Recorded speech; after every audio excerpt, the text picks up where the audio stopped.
తెలంగాణ ముఖ్యమంత్రి రేవంత్ రెడ్డి మీడియాపై తన ఆక్రోశం వెలగక్కడానికి శాసనసభను వేదికగా ఎంచుకున్నారు. అక్కడ ఎవరు మాట్లాడినా ఆ మాటకు ఒక బరువు చేకూరుతుంది. శాసనసభ సమావేశాలు ఇటు జరుగుతున్నాయి కాబట్టి రేవంత్కు కలిసి వచ్చింది. ఒక మహిళా జర్నలిస్టును అరెస్ట్ చేసిన ఉదంతంపై తెలంగాణ సమాజంలో చర్చ జరుగుతున్న నేపథ్యంలో ఆయన తన మనసులోని మాటలు వెళ్ళగక్కారు. మీడియాపై సభలో చర్చ జరగాలని అన్నారు. మీడియా నియంత్రణ కోసం ఒక చట్టం చేయాలని కూడా అన్నారు. జర్నలిస్ట్ యూనియన్ నాయకులు జర్నలిస్టులు ఎవరో తేల్చి ప్రభుత్వానికి ఒక లిస్ట్ ఇవ్వాలట. రేవంత్ రెడ్డి గారు చెప్పిన మాట. అప్పుడు జర్నలిస్టులు కాని వారు అనుచితంగా వ్యవహరిస్తే వాళ్ళ సంగతి తేలుస్తాం, ఏం చేయాలో అది చేస్తాం అన్నారు ఆయన. రేవంత్ ఇంతలో ఆవేశపడ్డ కారణం ఒక వీడియో. అందులో ఓ వ్యక్తి సీఎంను బూతులు తిట్టాడు. చాలా నీచమైన తిట్లు. పోలీసు భద్రత లేకపోతే చంపేసేవాడిని అని కూడా అన్నాడు. ఈ వీడియో ఆన్లైన్లో పెట్టిన మహిళా జర్నలిస్టును పోలీసులు తెల్లవారుజామున ఆవిడ ఇంటికి వెళ్ళి అరెస్ట్ చేశారు.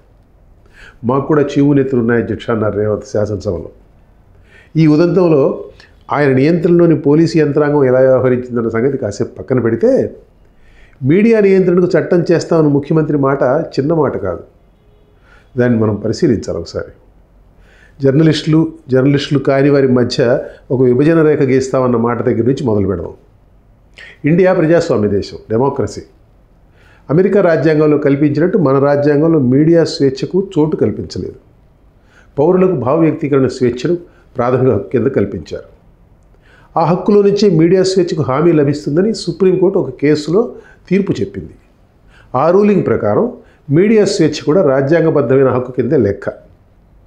ఆ ప్రకారం భావ వ్యక్తీకరణ హక్కుకు పేర్కొన్న మినహాయింపులు ఏవైతే ఉన్నాయో రాజ్యాంగంలో పేర్కొన్న మినహాయింపులు, అవన్నీ మీడియా స్వేచ్ఛకు కూడా వర్తిస్తాయని ప్రత్యేకించి చెప్పనక్కర్లేదు.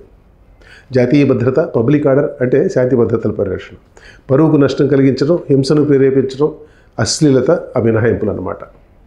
మీడియా స్వేచ్ఛకు సంబంధించి ఇండియాలో ఉన్న చట్టం ఇది.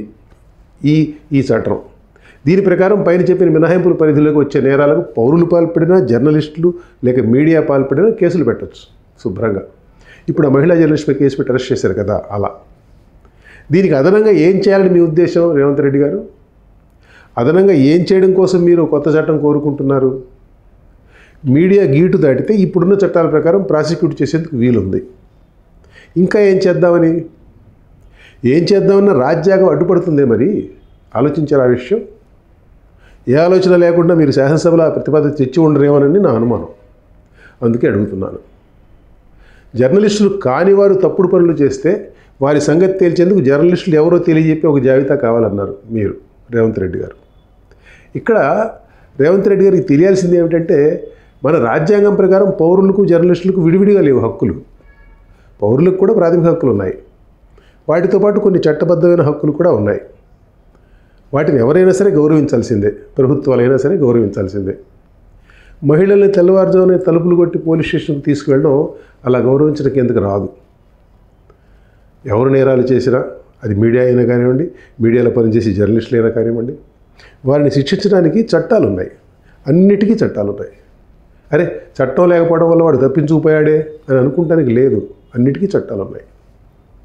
యూట్యూబ్ జర్నలిస్టుల పేరుతో వీడియోలు వదిలితే వారికి కూడా ప్రాథమిక హక్కులు ఉంటాయి. అలా వీడియోలు వదిలేవారికి వారు చేసే జర్నలిజం పైన చెప్పిన మినహాయింపుల పరిధిలోకి వెళితే వారిపై పోలీసులు ఎంచక్కా కేసులు పెట్టవచ్చు. దానికి వారు జర్నలిస్టులు అవునా కాదా అన్న మీమాంసతో పని లేదు.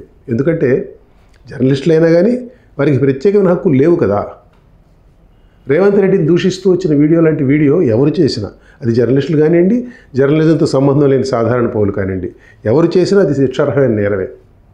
దూషణల నేరానికి కేసులు పెట్టదలిస్తే అది పరువు నష్టం కింద బాధితుడే పెట్టుకోవాలా, లేక వేరే చట్టాల కింద రాజ్యం పెట్టాలనేది మళ్ళీ అది సపరేట్ ఇష్యూ, మళ్ళీ అది వేరే విషయం. యూట్యూబ్ జర్నలిజం పేరుతో చాలా నేలబారు వీడియో జర్నలిజం చలామణిలోకి వస్తున్నమాట నిజమే. కానీ యూట్యూబ్లో చాలా ఉన్నత స్థాయి జర్నలిజం కూడా ఉంది. బీబీసీ లాంటి ఛానళ్ళు యూట్యూబ్లో నడుస్తున్నాయి. ప్రతి పెద్ద మీడియా హౌస్కు యూట్యూబ్లో ఒక ఛానల్ ఉంది. కాబట్టి అందరినీ ఒకే ఘాటన కట్టడానికి వీలు లేదు. అయినా నాకు తెలియక అడుగుతాను, చౌకబారు యూట్యూబ్ జర్నలిజాన్ని పోషిస్తుంది ఎవరు? రాజకీయ నాయకులు కాదు. పెయిడ్ ఛానళ్ళ ద్వారా ప్రత్యర్థులపై బురద జల్లే సంస్కృతికి ఏ పార్టీ అతీతం చెప్పండి? అన్ని పార్టీలు దానికి అలవాటు పడ్డారు కదా. అన్ని పార్టీల వారు ఒక్కళ్ళు కూడా శుద్ధంగా లేరు కదా. మీడియా పవిత్రంగా ఉండాలి, నిజమే. అలా పవిత్రంగా ఉండాలని డిమాండ్ చేసేవారు తాము కూడా పవిత్రంగా ఉండాలిగా. పెయిడ్ ఛానళ్ళకి డబ్బులు ఇచ్చేవారు ఎవరూ కూడా మీడియాపై విమర్శ కలుగురు కారు. వారు బూతులు వీడియోలు పెడుతున్నారా లేదా అనేది దాని అవసరం. వాళ్ళు పెట్టించకపోవచ్చు, అంత మాత్రాన వారు చేసే పని మంచిది అయిపోదు. రేవంత్ రెడ్డి గారు అసెంబ్లీలో మీరు మాట్లాడుతూ ముసుగేసుకొస్తే గుడ్డలోడు తీసి కొడతా ఉన్నారు. ఏం భాష అది? ఈ వివాదం ప్రారంభమైంది ఒక మహిళా జర్నలిస్ట్ అరెస్ట్ దగ్గర. మీరు గుడ్డలోడు తీస్తామనడం ఎలాంటి సంకేతాలు ఇస్తుంది? అసలు అవతల ఉన్నది ఎవరైనా కానివ్వండి, బట్టలోడు తీసుకొట్టడం ఏంటి? మీరు మాట్లాడుతున్నది అసెంబ్లీలో, పైగా ముఖ్యమంత్రి ఉండి ఉన్న స్థానంలో ఉండి మాట్లాడుతున్నారు.